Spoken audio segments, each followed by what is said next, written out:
हमारी बेटियां आज हर फील्ड में छा रही हैं।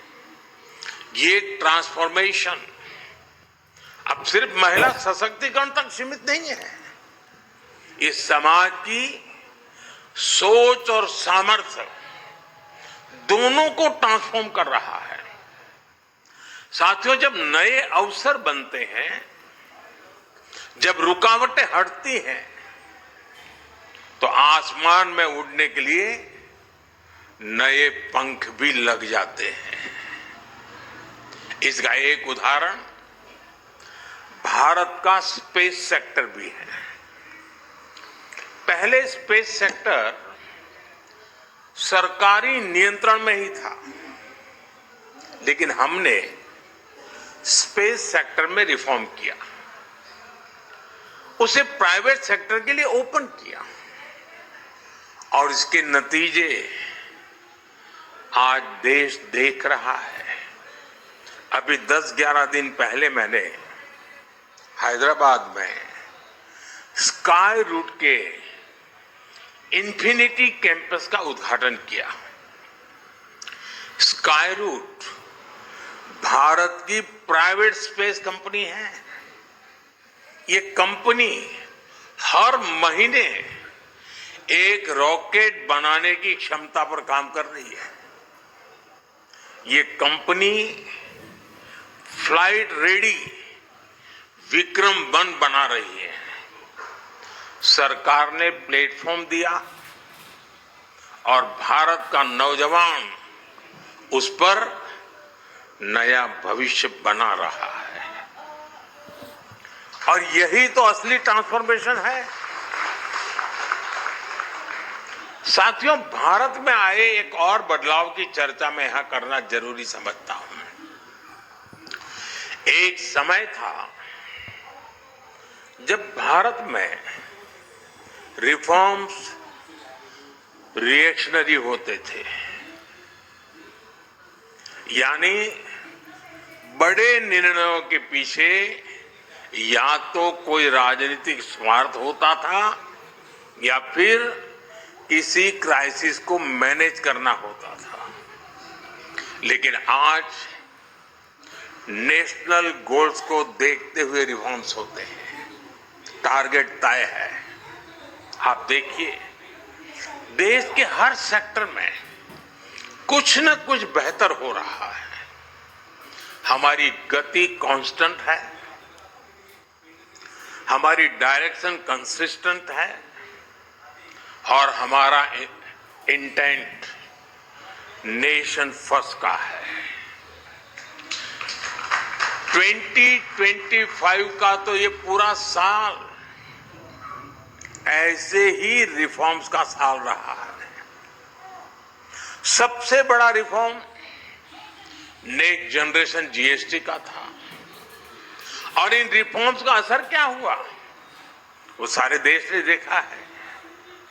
इसी साल डायरेक्ट टैक्स सिस्टम में भी बहुत बड़ा रिफॉर्म हुआ है।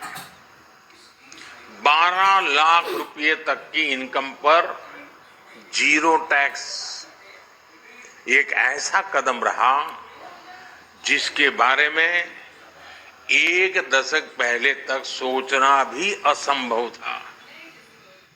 साथियों, रिफॉर्म के इसी सिलसिले को आगे बढ़ाते हुए अभी 3-4 दिन पहले ही स्मॉल कंपनी की डेफिनेशन में बदलाव किया गया है। इससे हजारों कंपनियां अब आसान नियमों, तेज प्रक्रियाओं और बेहतर सुविधाओं के दायरे में आ गई है। हमने करीब 200 प्रोडक्ट कैटेगरीज को मैंडेटरी क्वालिटी कंट्रोल ऑर्डर से बाहर भी कर दिया गया है। साथियों, आज के भारत की ये यात्रा सिर्फ विकास की नहीं है, ये सोच में बदलाव की भी यात्रा है। ये मनोवैज्ञानिक पुनर्जागरण, साइकोलॉजिकल रेनेसां की भी यात्रा है। आप भी जानते हैं कोई भी देश बिना आत्मविश्वास के आगे नहीं बढ़ सकता। दुर्भाग्य से लंबी गुलामी ने भारत के इसी आत्मविश्वास को हिला दिया था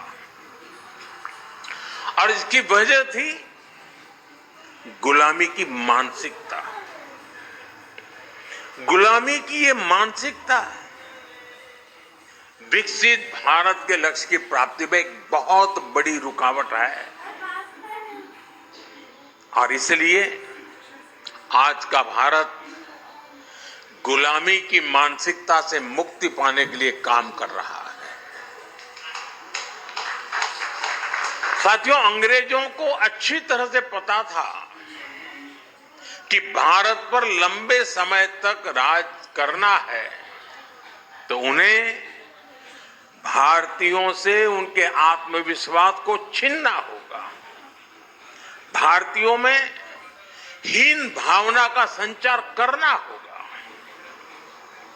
और उस दौर में अंग्रेजों ने यही किया भी। इसलिए भारतीय पारिवारिक संरचना को दकियानुसी बताया गया,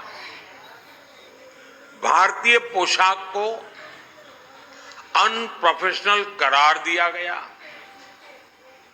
भारतीय त्योहार संस्कृति को इरेशनल कहा गया, योग आयुर्वेद को अनसाइंटिफिक बता दिया गया, भारतीय आविष्कारों का उपहास उड़ाया गया और ये बातें कई कई दशकों तक लगातार दोहराई गई। पीढ़ी दर पीढ़ी ये चलता गया, वही पढ़ा वही पढ़ाया गया और ऐसे ही भारतीयों का आत्मविश्वास चकनाचूर हो गया। साथियों, गुलामी की इस मानसिकता का कितना व्यापक असर हुआ है, मैं उसका कुछ उदाहरण आपको देना चाहता हूं। आज भारत दुनिया की सबसे तेजी से ग्रो करने वाली मेजर इकोनॉमी है। कोई भारत को ग्लोबल ग्रोथ इंजन बताता है, कोई ग्लोबल पावर हाउस कहता है। एक से बढ़कर एक बातें आज हो रही हैं। लेकिन साथियों, आज भारत की जो तेज ग्रोथ हो रही है, क्या कहीं पर आपने पढ़ा, क्या कहीं पर आपने सुना इसको कोई हिंदू रेट ऑफ ग्रोथ कहता है क्या? दुनिया की तेज इकोनॉमी, तेज ग्रोथ कोई कहता है क्या? हिंदू रेट ऑफ ग्रोथ कब कहा गया? जब भारत 2-3% की ग्रोथ के लिए तरस गया था। आपको क्या लगता है, किसी देश की इकोनॉमिक ग्रोथ को उसमें रहने वाले लोगों की आस्था से जोड़ना, उनकी पहचान से जोड़ना, क्या ये अनायास ही हुआ होगा क्या? जी नहीं, ये गुलामी की मानसिकता का प्रतिबिंब था। एक पूरे समाज, एक पूरी परंपरा को